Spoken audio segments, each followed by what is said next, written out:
Добро вечер, почитувани гледачи. Јас сум Драган Милосаѓевиќ. Вие следите емисијата Заспјако. Межеш вторава работна недела во ситуација кога се чини дека гориме. Може би не од толку од временските околности, колку од фактот дека постојано букнуваат пожари, особено во главниот град, особено во неговата околина, на специфични места, по депонии, по фабрики за електронски отпад. Сега имавме уште еден случај на намерно потпалување на повеќе возила. Ситуацијата како да излегува од контрола. Зошто тоа го прави некој?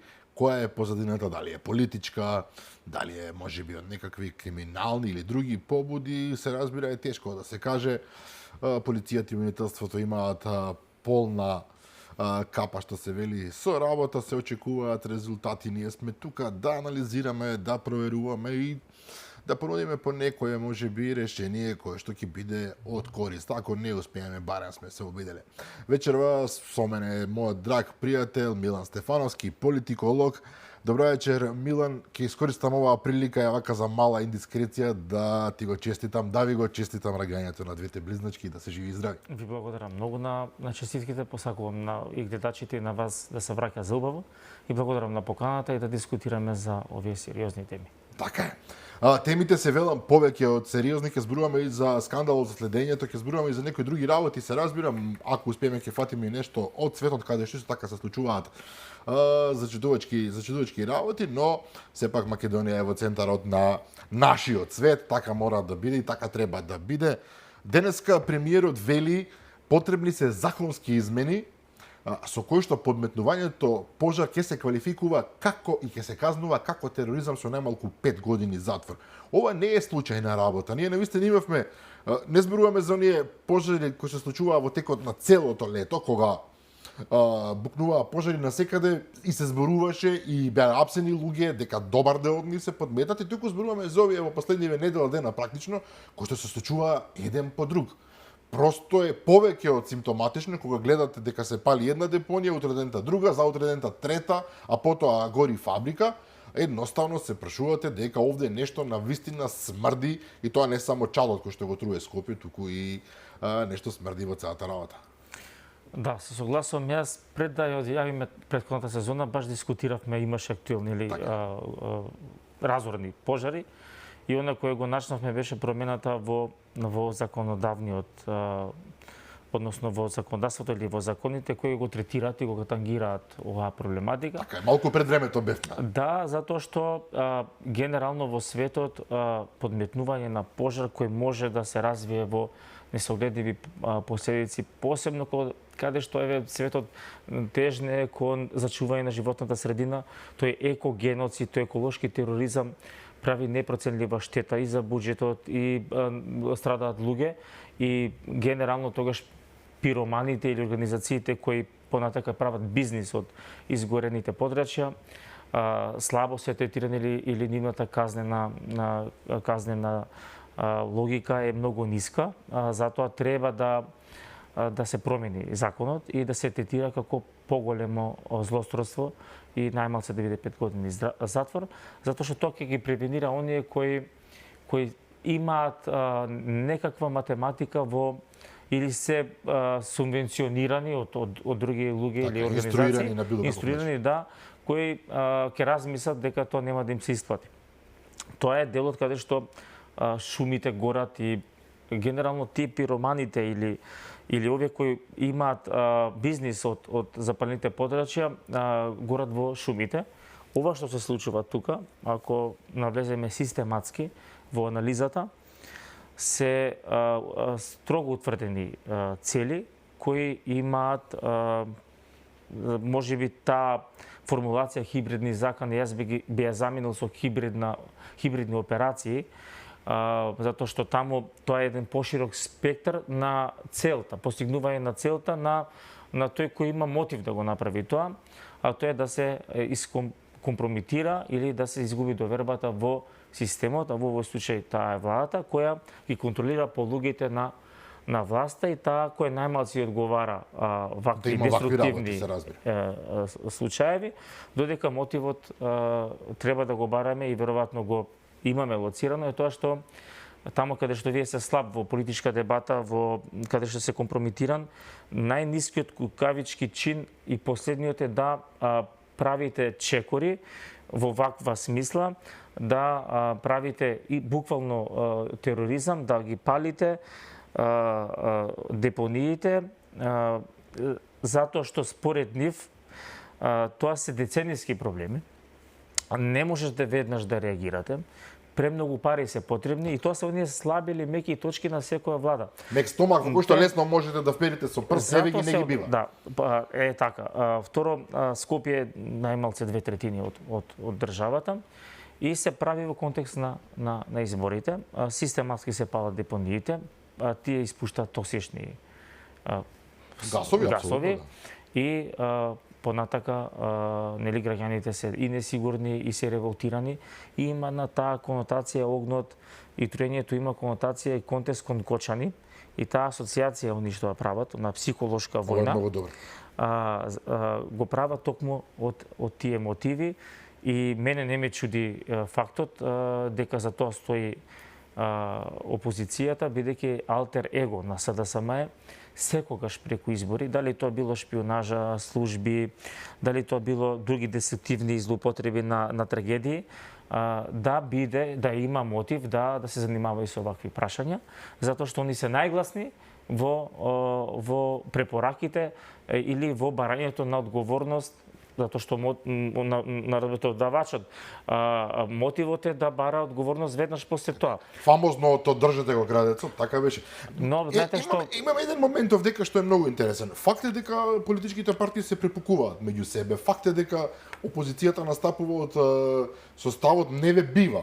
Мислам, не знаете да го решите проблемот, сега нема луѓе мене наназад дека овој проблем конкретно зборуваме за проблемот со депониите се влече во најмалку 3 децении, веројатно и повеќе од тоа, меѓутоа за моментот пред локални избори, во ситуација кога владата е апсолутно стабилна и во ситуација кога владата објективно според сите мерења на јавното мислење е фаворит на овие избори. И тоа сериозен фаворит. Вие имате акции кои што, како што вие убаво велите, предизвикуваат страв и паника и револт кај граѓаните. Вие имате граѓани кои што постојано протестираат. Кај мене во аеродром, секој ден луѓето излегуваат на улица и кај нив имате еден момент на, зборувам сега на нормалниот човек, обичниот човек, вели, јас сакам да дишам чист воздух, немојте да ме труете. И тој бара решение. Тој не оди подлабоко во оваа анализа, ама дали на некој тука би можело да му одговара ваков вид на субверзија со која што ќе добие некакви политички победи или противникот ќе изгуби. Него го интересира решението. Исчистете ми го градот. Дајте да дишам чист воздух. И кога тоа адхок не може да се постигне, бидејќи овдека се работи за проблеми кои што се сосема од поинаква природа, претпоставувам дека субверзивецот со тоа ја исполнува својата цел. Затоа се цел тие граѓани, затоа што тие граѓани добри 15-20 на години бараат чист воздух и трупањето на отпадот генерално овие 30 на години во... Така, не е само Врдариште, не е само Дрислав. Тоа е генерален проблем, но тоа нема никаква врска со потпалување на оган. Значи, тој отпад таму постои, се складира, треба да се најде решение. Така и се бара решение, тоа е прилично скупо решение, но за да вие да го запалите, веќе не е сезон за пожари, нели, променливо е времето, да ги утриете граѓаните и при тоа да ги мобилизирате и да ги злоупотребите чувствата на луѓето кои искрено сакаат, сите ние сакаме чист воздух, е она хибридна операција која има за цел да ја злоупотреби природна потреба на луѓето, дали тука Словенија било каде да барат чист воздух. Но вие за да ја запалите депонијава, да ги отрујете луѓево, во најмала рака не треба да ја сакате, не ги сакате луѓево, државата и самите себе си, затоа што тоа е болен ум. Значи, вие за да предизвикате дебата, не треба да палите депонии или си окажете својот рейтинг, или ако сте доволно неспособни, не се способни, да ги видите другите дека не се способни, затоа што досна или закасна системот во гаснењето на, иако не е тоа така, не се справувале добро со кризата и доаѓа тоа верувале или не, од неморалната уста на лидерот на опозицијата, кој во својот мандат сите можди несреќи, благодарение на него, бидејќи немаше никаква потреба по стапката за модуларната болница да тера Министерството за здравство, туку Министерството за локална самоуправа, човек кој при тоа оди на концерти на Харис Џиновиќ, на јахти, он нема никаква морална одговорност, ниту има он допир со граѓаните, затоа што он повеќе е надвор колку во државата и доаѓа од него препораките. Тоа збори дека тоа е ракописот на тие кои имаат мотив да го прават тоа, но справувањето треба да биде ригорозно. Што имаме до сега? Премиерот вчера изјави дека најмалку 20 лица се детектирани, кои што нешто правеле со пожарите. За последниот пожар со ова фабриката за електронски и за пластичен отпад уапсени се, не знали се во притвор, имаше барање за притвор 4 луѓе. Меѓутоа, премиерот рече нешто уште пострашно. Вели, ова го прават луѓе и од внатре и од надвор. Тоа му дава една поинаква димензија. Велат да, тоест премиерот вели, има луѓе кои што не сакаат стабилна влада, не сакаат стабилна држава, не сакаат да влеземе во процес на економско закрепнување, на системско закрепнување и им треба проблем. Меѓутоа, ги детектиравте и вие најверојатно тие што имале цел од внатре. Меѓутоа, ако ќе кажете и надвор, тоа е веќе уште му дава една пострашна димензија на целиот случај. Драган, да логицираме. Генерално во светот борбата за нова политичка траекторија, нова политичка парадигма се менува. Практично во најголем дел во земјите во светот, во Европа, во Америка, десницата е онаа која го зазема просторот и која се враќа кон или бара, или граѓаните бара да се вратиме кон конзервативните вредности или кон другиот начин на живот. Оно што го знаевме, традиционалниот. Да. Повеќе мир, повеќе стабилност, помалце емиграции, помалце ЛГБТ, трансови, помалце дрога, се она што либералната неофашистичка левица го детерминираше, го всади во општеството. И стана речиси норма, особено во западниот свет, да бидеме реални. Тие зли сили или центри на моќ кои биле дел од тој систем, а сега го губат. Последното нешто што станува најдолното, најкукавичкото е да правите субверзивни действија. Јас мислам дека и ако најдете партнер внатре во конкретна земја, уште подобро. А очигледно се наоѓа лесно. Да, тоа е едно со друго оди. Значи, вие не можете да действувате од еден центар да одите на секаде. Имаат подизвидувачи во секоја скоро држава. А има се пара, има се чим. Да, и гледате, тоа има посебен контекст во овој период, каде што се менува светот, дали во пресрет на американско-рускиот договор во однос на Украина, тоа што во Америка се случуваат разоткривање на многу злоупотреби, кукавичкото убиство на Чарли Кирк, така, да. Но тоа не се случува само во Америка или неколку земји во Европа, тоа се случува и во Македонија и не е оддалеку вистината што премиерот веројатно располага и со информации и со анализи, каде што можеме да заклучиме дека центри на моќ не сакаат стабилни десничарски влади и се обидуваат со најподмолни сценарија да ги дестабилизираат, за да може да направат некаков политички преокрет. Доброто во сето ова е што е последната можност кога вие сте очаен и пропаѓате и одите кон екстрем, се овие случаи кои ние треба да ги издржиме, да имаме општествено обединување и институциите да одговорат немилосредно.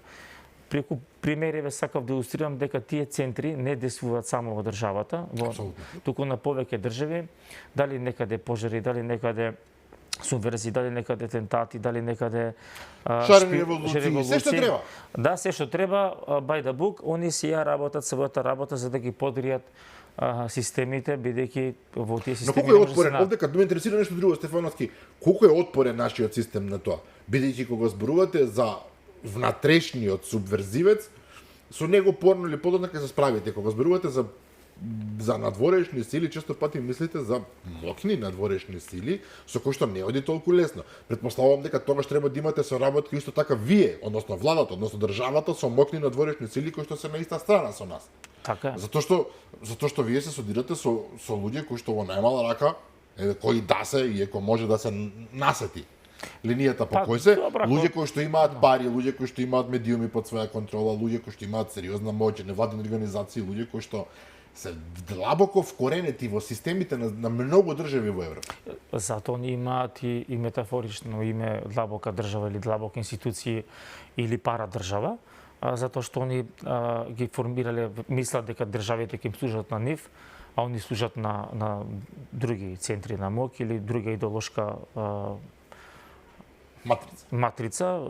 Не сакам да се изразам, ами тоа далеко од нормалното. Имаат проблеми и посилни држави, дали тоа Америка, дали Германија, Франција.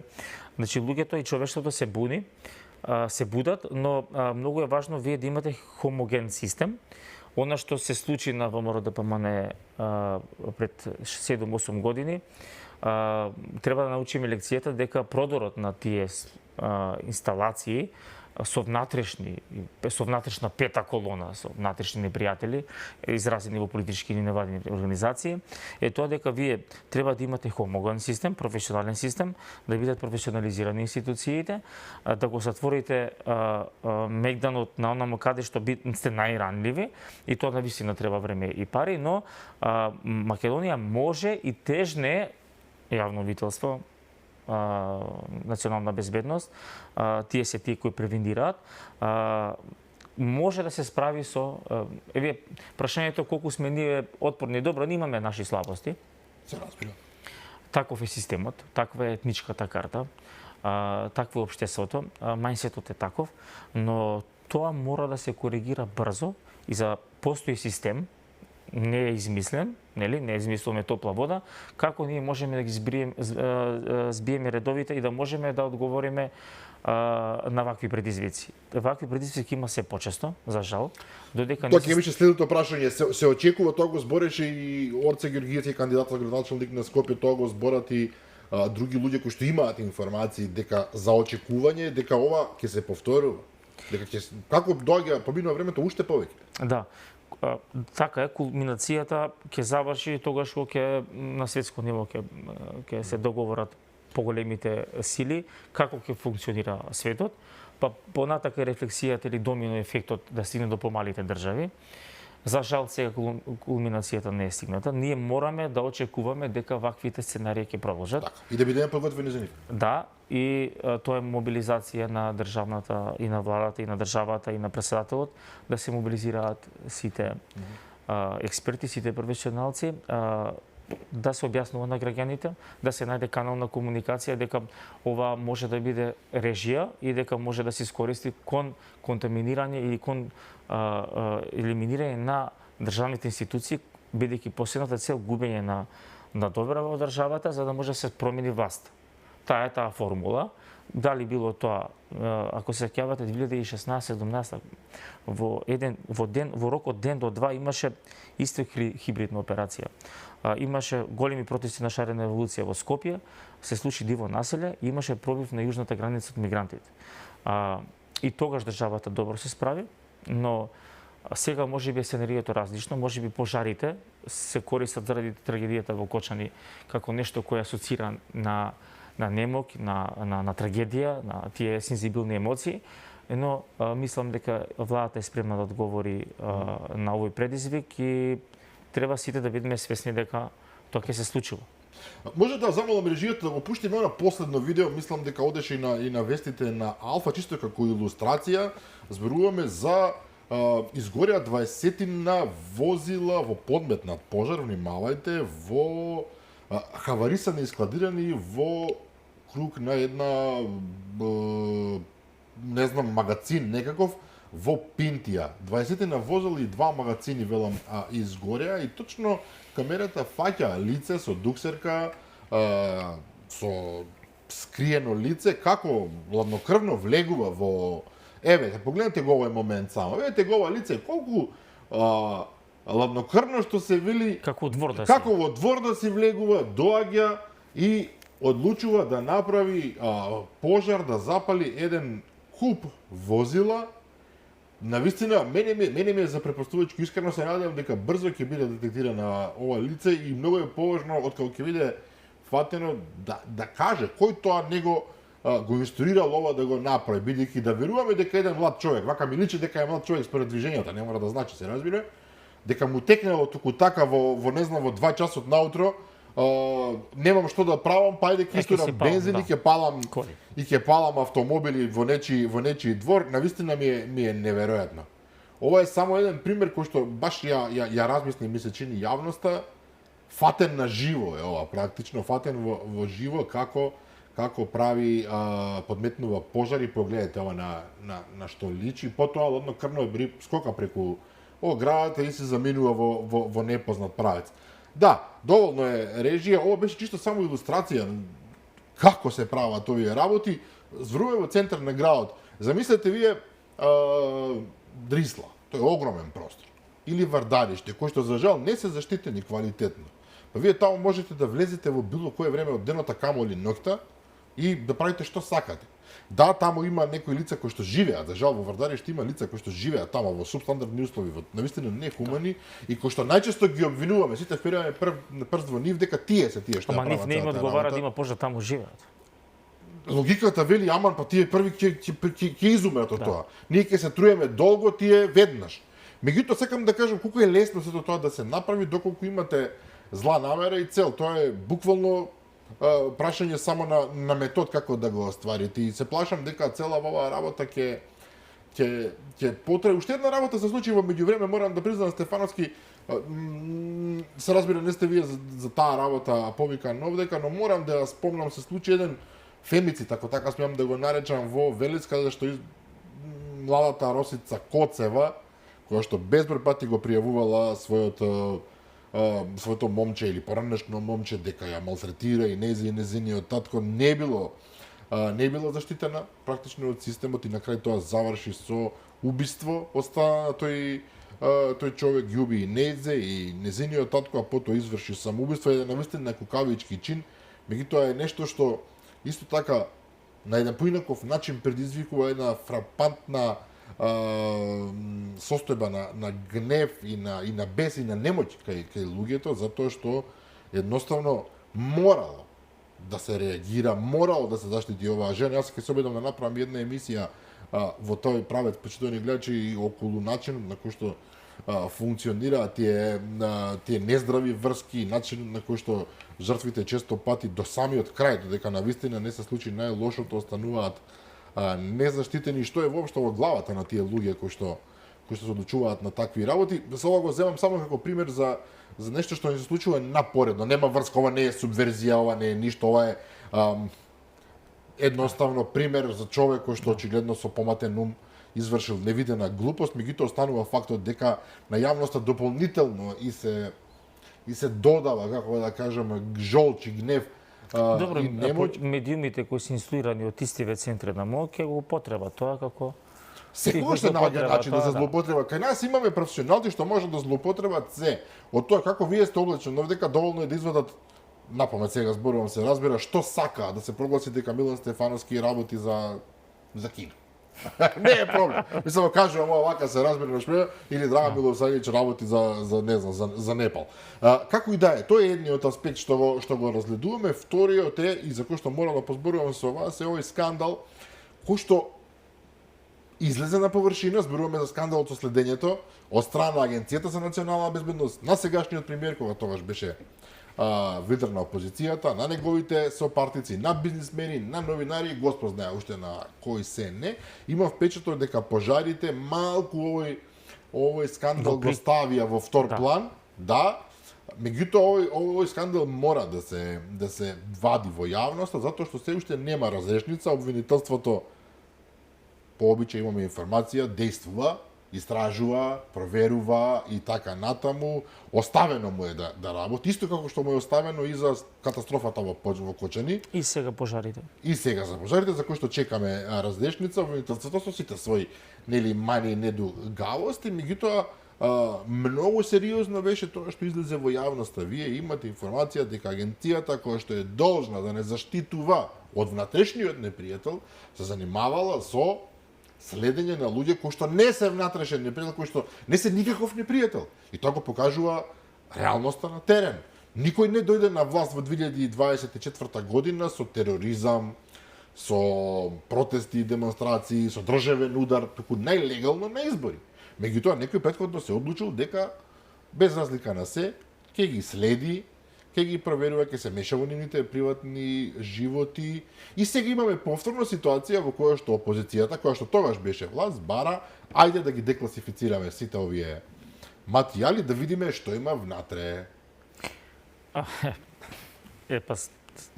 Истава дефиниција и за првиот дел и за пожарите, важи за алтер егото на СДС е тоа. Значи, они 30 или колку години ја подрива државата со две работи. Службата и ако може да се направи некој конфликт.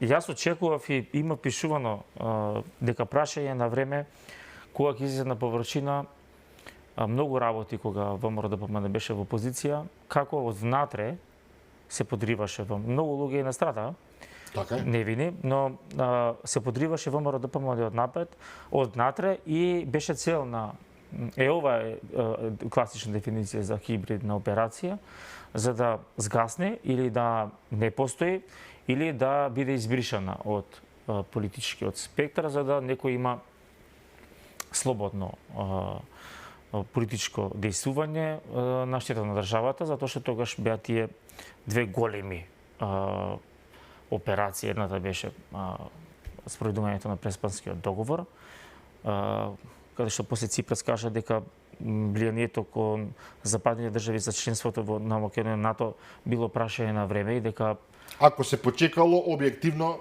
тоа го кажа човеков кој го потпиша Преспанскиот договор и францускиот предлог или погубната меѓународна кој е таа политика. дрскост? Стефановски, мене ме интересира, кој е таа дрскост? Ако е во право Александар Николовски, кој што го кажа тоа во ова студио. Александар Николовски не е човек кој збори на памет, до сега барем оно што кажал за Обично излегува повеќе така. или помалку се излегува дека Кој е таа дрскост вие да се одлучите на чекор со кој што имате намера да ја уништите, забраните најголемата опозицијска партија во тоа време, објективно партијата која што порано или подоцна доаѓа на власт.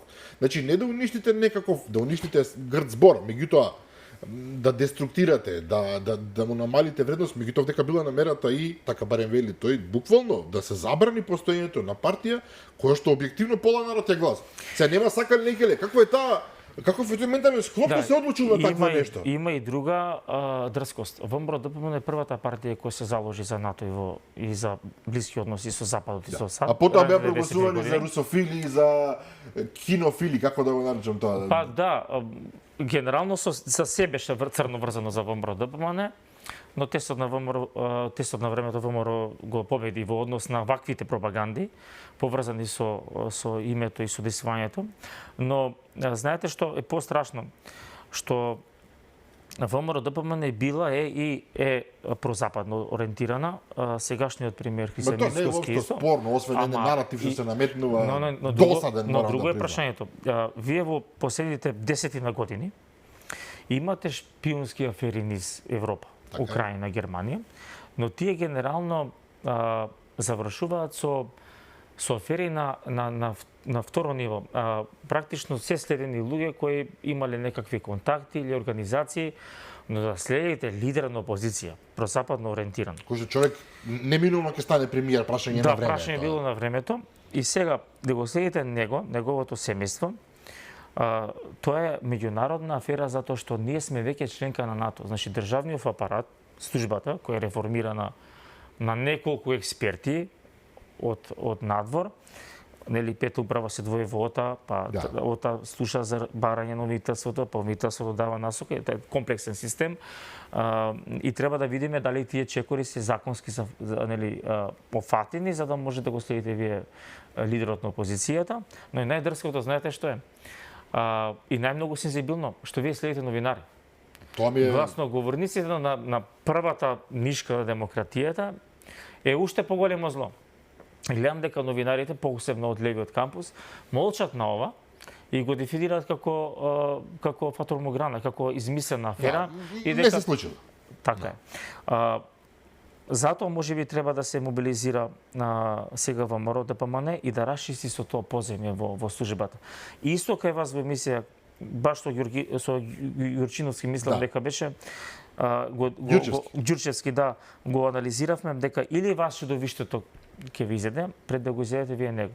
Сега ако не е оваа афера, мобилизација се расчисти со тие инсталации кои во службите стојат на одредени политички центри, политички мокни фактори, кои секош има задача да креираат афери, да следат да притискаат, понатака да ги во таа да ги злоупотребат информациите кои ги зошто СДСМ бара да се декласифицира податоците. Првен тоа е противзаконски. Ако обвинителството има постапка и вие ги декласифицирате, второ ќе се контаминира како доказ. Да, нема да важи тие ако податоци може да бидат злоупотребени. Така. Трето, веќе видовме случаи како такви податоци, такви прислушкувани материјали беа продавани како на пазарче. Беа ширени едноставно, и тоа најголемата што со мене секогаш ќе ми остане, не е енигма, јасно ми е се, меѓутоа како фрапантен податок, тамо се занимава со примитивни одговарања, озборувања за приватни работи. Вие што добивате од тоа? Александар Николски рече тука што ќе видите како разговарам со сопругата ме. На кого му е гајле? Во принцип. Да, така е, точно. И ако имате вие докази дека Александар, Христијан, не знам кој, Драган, Милан преговарал со Русија како да ја уништи Македонија, Пекин, или преговарал со кој сакаш, не знам, со Индија. Сакал, меѓутоа, ајде да видиме што има таму во декласифицираните, да ги декласифицираме, да видиме кој со кого разговара. Кој со кого седел на кафе и таму кажувал што и да. Тоа е оној балон, оној пепел што ќе практично ќе замаскира аферата, дека оние злоупотребиле институциите, ќе стане ништо. И агенцијата разузнавање, па што фактор агенцијата разузнавање да го се тоа е посебна тогаш, нели, има според законот посебни действувања на надвор, значи што бара да го следи лидерот на опозицијата, тоа е злоупотребата. Прибирањето на информациите кон премиерот, да, и неговите деца. И нема подолно нешто направено, а секогаш да има контест кон СДСМ. И они се најгласните. И сега, ако не се употреби ова како пресметка, не зборам на политичко ниво, на тие поземни инсталации, бидејќи тие не работат само за СДСМ, бидете уверени во тоа. Ова е многу важно. Тие луѓе кои даваат такви информации во тоа поземје, разузнавачко, тие работат за други служби. Тие може да работат за било кого ако веќе решили да работат со СДСМ, кои историски докажано дека нешто многу брига за држава немаат. Тие мора да бидат елиминирани. И јас имав напишано и колумна, имав зашто така предцврсте терминологијата, тие мора да бидат елиминирани од општеството. Тие луѓе не смеат да бидат на слобода. Тие се антидржавен елемент, тоа се луѓе кои во својата професија ги злоупотребуваат информациите, дали лично, дали политички, дали бизнес. За нив немаат чувства, немаат емпатија дека уништуваат човечки живот. На колку ви е тешко тоа да се докаже, знаете, сепак ова сакаме да биде правна држава и инсистираме на тоа. Вие мора да имате црсти докази дека тоа се случувало така и така како што велите. Значи докази дека некој дал наредби за прислушкување, дека некој ги злоупотребувал за следење, не за прислушкување, за следење, дека некој ги злоупотребувал и така натаму и така. Тоа е обврска на обвинителството, да.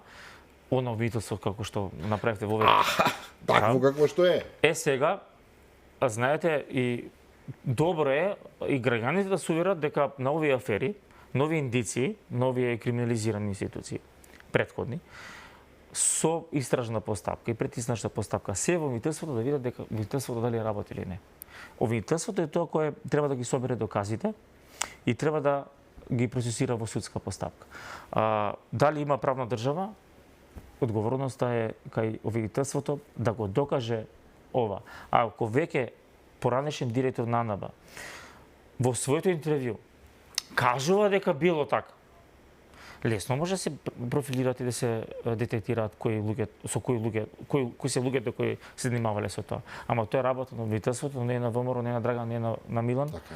И елементот на правна држава, освет МВР и АНБ, е обвинителството и судскиот систем кој јас како што се сеќавам до ден денеска ВМРО ДПМН го насочува прстот дека тие мора да бидат реформирани и мора да се работа својата работа. Знаете како помина јавниот обвинител во собрание, ако имаше доблест, сега не знам кој мотивот он да работи на вакви предмети, ако веќе тој го игнорираше собранието. Го игнорираше, но прашањето е колку афери сега ќе Павче Тошковски, министер на внатрешни работи, безброј информации, индици, истраги, се процесирани во Министерството за министри, градоначалници, бивши, сегаш не верувам, но не знаеме. Во Министерството нема практично нема желба, да, истрагата е во тек и тоа така може да биде. Најзлодевната флоскула во Македонија веројатно истрагата е во тек. Затоа велам има клучни институции каде што правната држава, ракописот на правната држава не зависи само од политичкиот спектар, од политичките партии, туку зависи од институциите каде што тој не работа. Така. И сега во целиот овој контекст што го поставивме вака, ние се наоѓаме на колку на месеци, неколку дена пред избори, локални избори до душе, иако во Македонија нели локалните парламентарните сите избори се да се биде или не за да се тресеме сите, не знам што, аман веќе гласаме не знам колку пати на избори, треба да го прифатиме тоа како нормална демократска активност која што се случува на секој 2 години по силата на нештата локални парламентарни претседателски избори и тоа е тоа. Меѓутоа велам го поставивме овој контекст и сега имаме локални избори на кои што фаворитот е повеќе од јасен, барем во македонскиот дел, во кај албанските политички партии ќе видиме каква ќе биде ситуацијата. Вреди вели дека има предност, дои нормално излегува со некои своји бројки. Па добро, сега и сада само излегува со своји бројки. И левица, сите покажуваат колку тие се најдобрите и сето тоа така треба и да биде.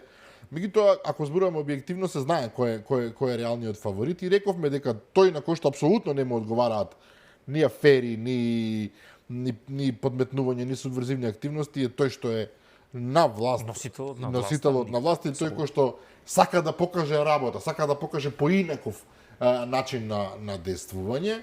Можат ли сите овие афери, скандали, пожари и така натаму да влијаат критично на изборот на граѓаните?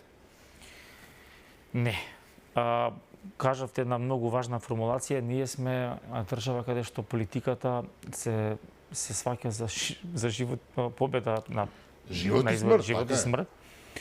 И мислам дека граѓаните се отрпнати од такви афери, од такви балони. Ќе почне кампањата, ќе има отчет кој колку сработил, како сработил и фокусот ќе биде тој. Ќе се фрустрирани на овие што се свесни дека ќе ги изгубат изборите, имаат мотив да се занимаваат со вакви субврзивечки дејности.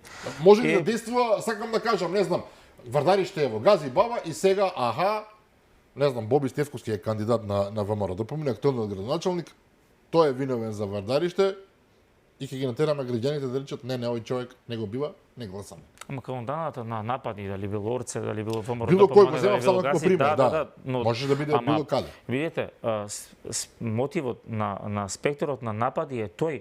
Доаѓаат од политички партии кои фрустрацијата им очигледно дека можеби не да исчезнат од политиката, од јавниот политички дискурс, но што воопшто не е зашегување. Да, видите за ДУИ, за СДСМ, навистина може да биде на живот и смрт борба, така е. Затоа се можеби они главните нарачатели на вакви негативни дејанија и деструктивни, за да може да го задушат просторот каде што ќе дојде на ред отчетот и кој колку сработил и што ќе се сработи. Интересно да кажавте ово, што токму денеска СДСМ излезе со информација, вели ВМРО ДПМН намали транспарентноста и сите демократски процеси назадуваат. Како е намалена транспарентноста? Јас имам впечаток дека е транспарентноста во рамки на сосема нормално, се гледа, се е јасно. Други меѓународни не, видите, СДСМ од денеска, метафорично, до изборите не е релевантен информатор и не е релевантен фактор за да можеме да ги земаме тие информации здраво за готово. Други институции меѓународни ја следат и ја оценуваат транспарентноста. И навистина оценуваат, така е. од СДСМ секој си наслушаме сега, до него земаме секако предмет на анализа, ќе им дадеме премногу важност, затоа што една најглавна компонента треба да биде јасна во овој период. СДСМ не може да одговори и не може да биде партнер за Мегдан на ВМРО ДПМН сега и во следните 5 години, бидејќи штетата што имаат направено на државата, народот нема така лесно да заборави, поготово не реформиран СДСМ, каде што лидерот повеќе милува да биде на јахта, отколку да се соочи со реалните проблеми на граѓаните.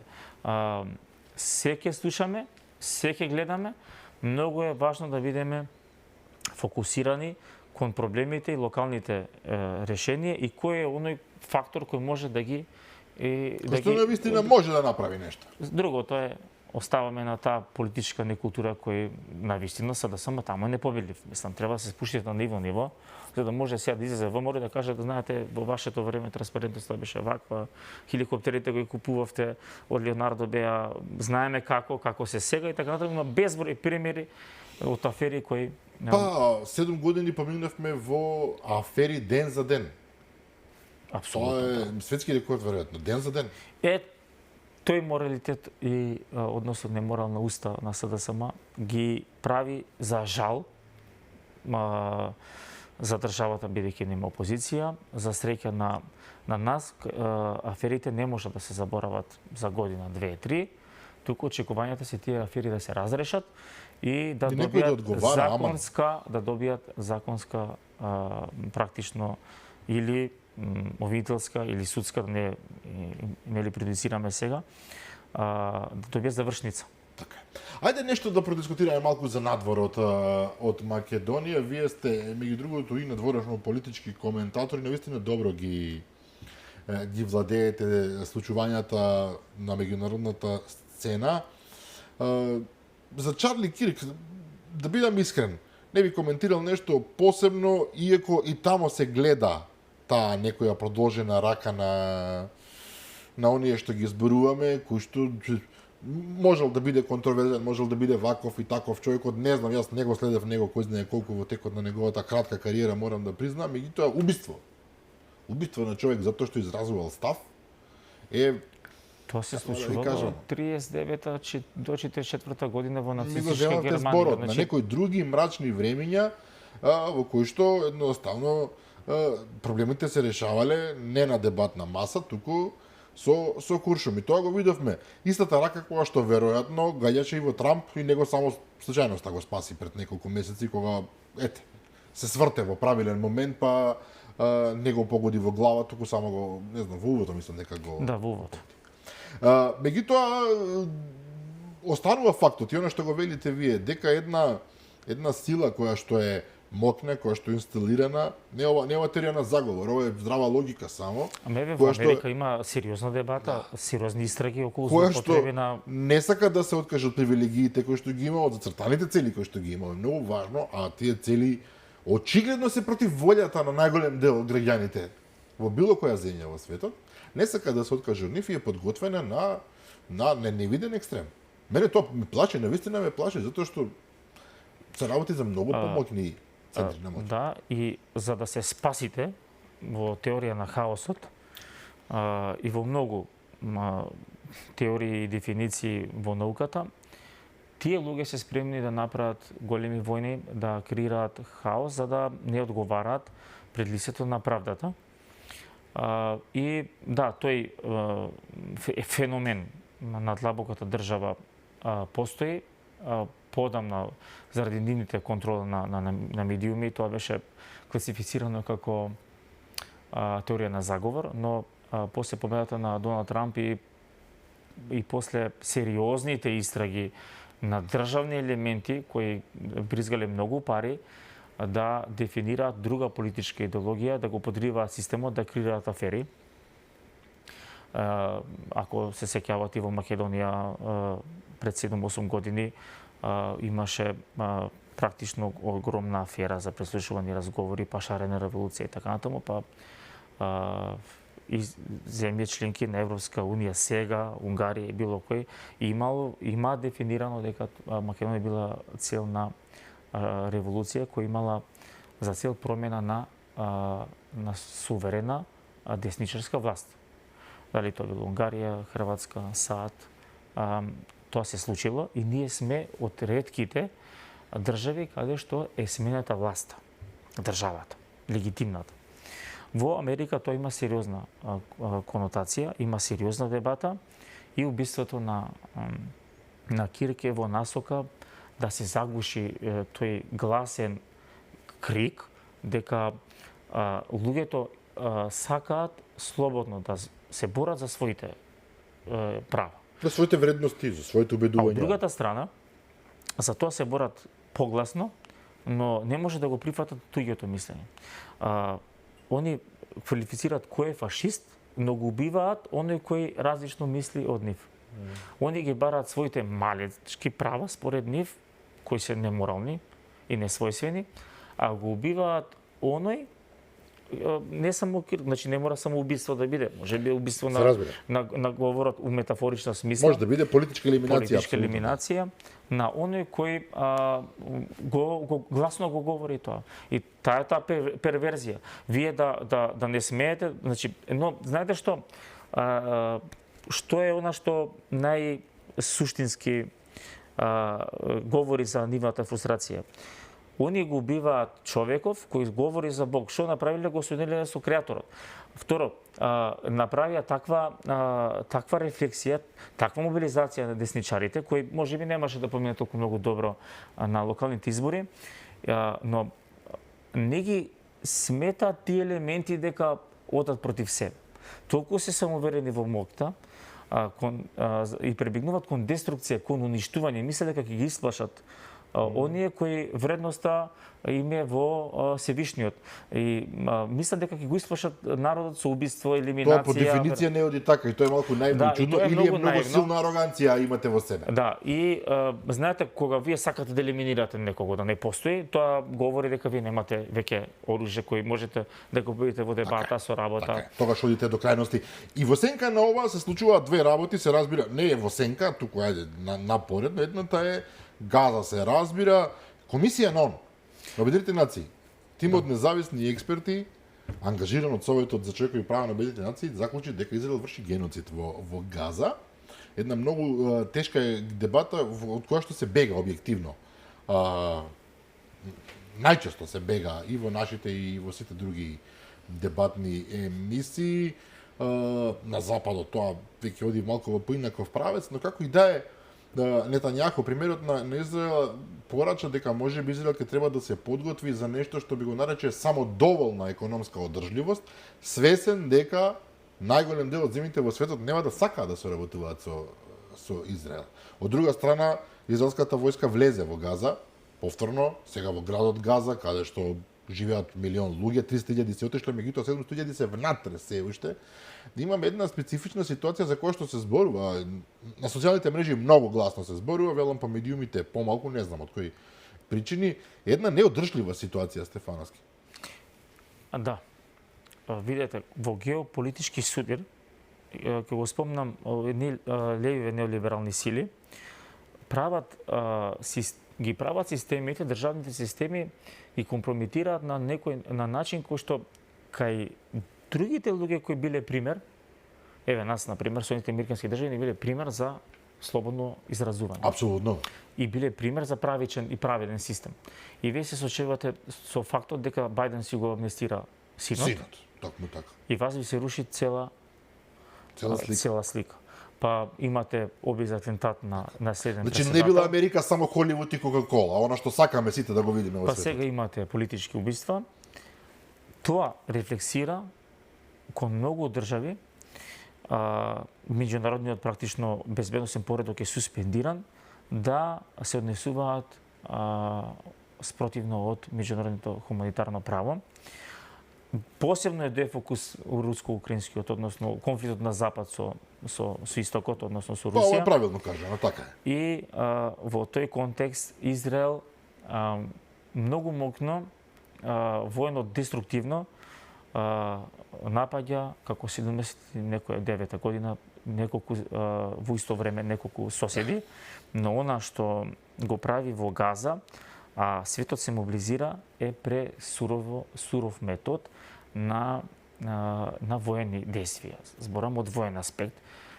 Кога ви имате таков сублимат, таква композиција и комплотна воена моќ, несомнено гинат цивили, кое е недозволиво. Значи, ако ви имате конфликт во Русија и во Украина, и каде што легитимни се војните цели, тогаш тука веќе има сосема друг контекст, затоа што Хамас е поразен, е елиминиран во повеќе држави и е оној кој сака да преговара, и Израел сака да даде решение каде што Хамас ќе се делимитизира, па нема да постои така натаму, но нема суштински преговори. Нема преговори, затоа што вие ги суспендирате преговорите онам каде што ќе потребите преголема сила.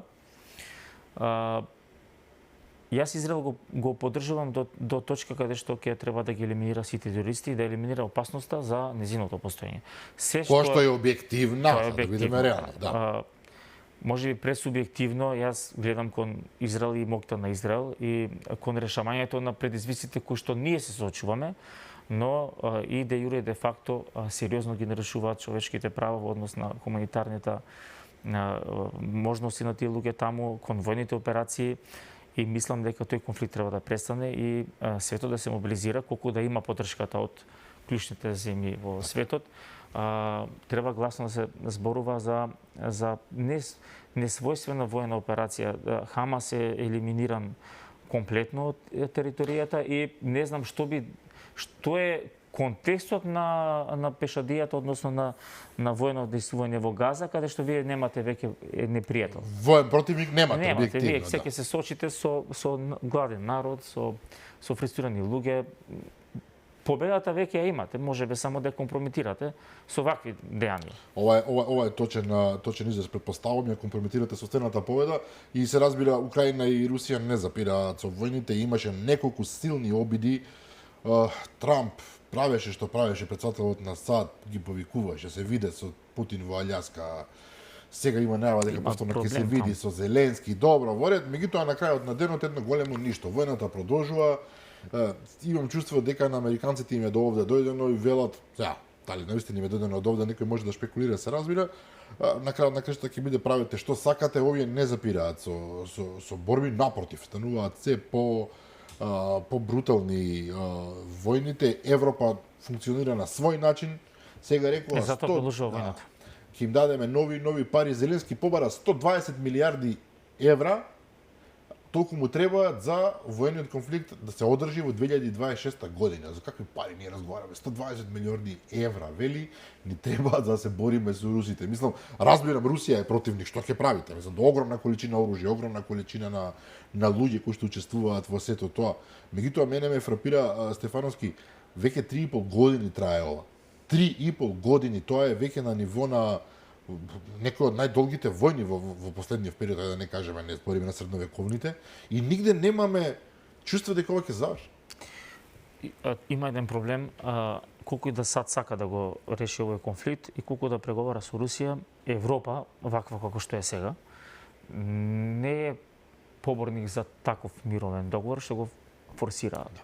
Тие бараат нешто што објективно нема да се случи, да бидеме реални. И реално, овие сили што ги лоциравме пред малку, тие леви либералисти кои имаат големо политичко влијание во Франција, можеби во Германија и така натаму, во неколку земји, или војните хушкачки или војната индустрија, која се префрла практично сад во Европа, мобилизација на тие фабрики за производство на оружје, не го поддржуваат тој мировен план.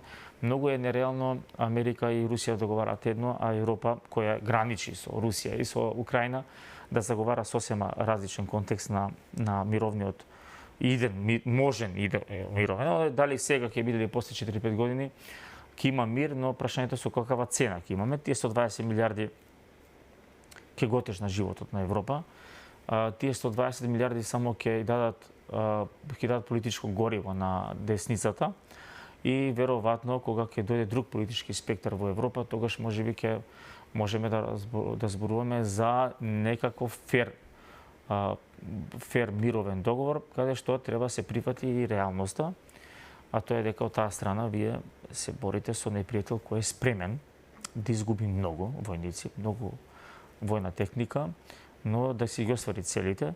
Тоа мислам дека САД и Трамп го прифаќаат, односно го согледуваат како реалност, додека Европа, додека гинат други луѓе, а не своите граѓани, нема да го прифати и тие социјални и економски проблеми кои ќе се соочи Европа заради тие пари, ќе дадат политичко гориво на АДФ во Германија, Лепен во Франција и тоа што ќе се смени веројатно таа политичка компонента, тогаш ќе можеме да збориме за некаков назир на мир, иако не ја подценувам американската дипломатија во креирањето на можно мировно решение до крајот на годината, кој следи поблиску воена дипломатија на социјалните мрежи, во она што се разменува како информации, е тоа дека Трамп сака да зачува својата политичка моќ во Соединетите американски држави и може да биде сериозно компрометирана ако не се доведе до мирно решение, затоа што неговата победа е мир во светот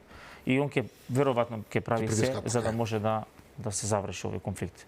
Милан Стефановски, уште една одлична анализа, ви благодарам за гостувањето. Ви благодарам и на вас и поздрав до гледачите.